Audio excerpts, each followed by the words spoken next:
こんにちは、リースタイルです。いつもご視聴いただきありがとうございます。今回はカウンターの小口の塗装の剥がれをエアブラシでタッチアップします。このチャンネルではリペアを始めたばかりの方やリペアに興味がある方になるべくわかりやすく説明をしています。少しでも興味がありましたらチャンネル登録、いいねボタンよろしくお願いいたします。それでは始めてまいりましょう。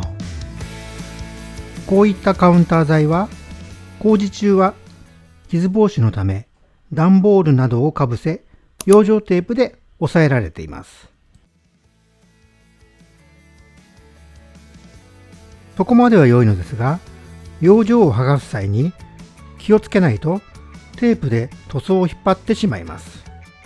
特に小口は剥がれやすいです。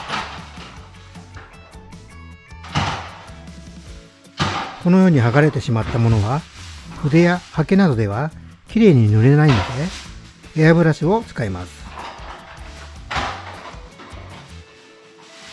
カウンターの周りを養生していきます。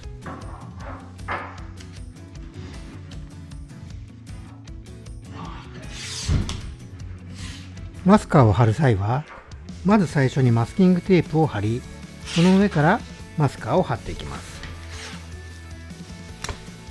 マスカーの布テープの部分は粘着力が高すぎるために壁材やカウンターの塗装などにダメージを与えてしまうことがあります。色が剥がれている部分をサンドペーパーで塗装の段差を削って平らにするのと足付けを行っていきます。そこをきれいに拭いてマルチプライマーを拭いて密着をアップさせておきます。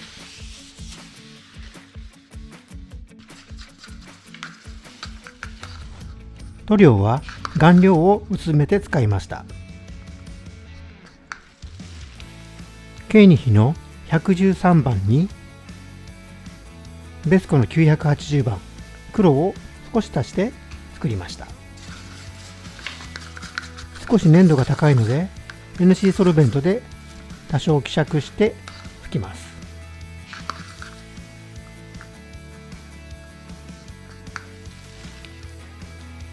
今回のコンプレッサーは AirTex のスピカ BS1 というものを使います。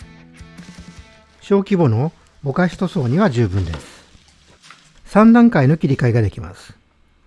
最小にして拭いていきます。スピカのメリットは顔料をちょっと拭きたいときにはとても便利です。プラモデルやネイルにも使用されるそうです。軽いので片手で本体を持ち、片手でエアブラシを拭けます。同じように軽量の充電式のエアブラシもあります。本体の持ち手とハンドピースが一体化しているので持ち運びが楽です。ただ持ち手部分の長さがあるので下にスペースがないときや角度をつけなくてはいけないときの塗装には少々使いづらいこともあると思います。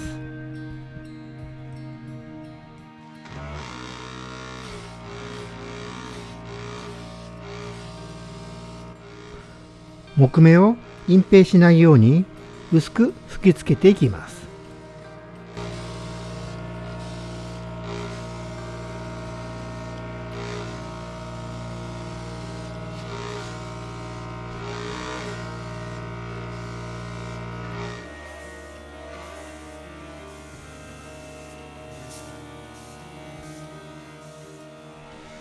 着色が終わったら上からクリアを拭いていきます。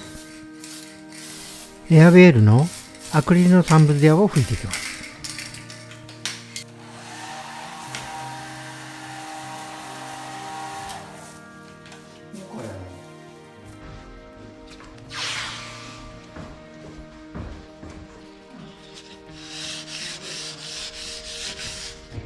キッチン側の次にリビング側も同じようにサンディングしてエアブラシで塗装します。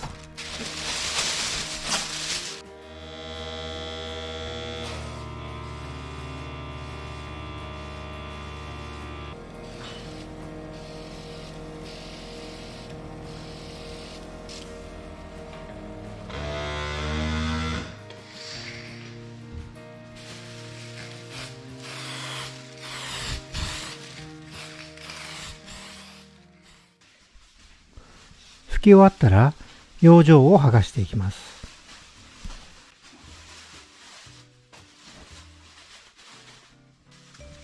剥がす際はゆっくりと剥がしていきます。おそらくあまり元々の塗装が丈夫ではないため、一気に引っ張ってしまうと先ほどのような剥がれができてしまうのだと思います。ここで油断するとまた塗装が剥げてしまう可能性があります。気をつけて剥がします。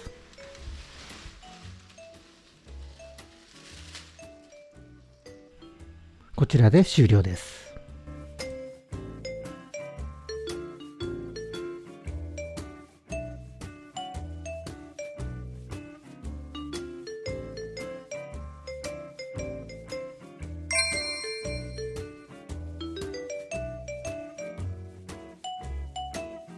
最後までご視聴いただきましてありがとうございました。LINE ではオンライン講習会などの情報を発信しています。詳しくは概要欄をご覧ください。では次回の動画もお楽しみに。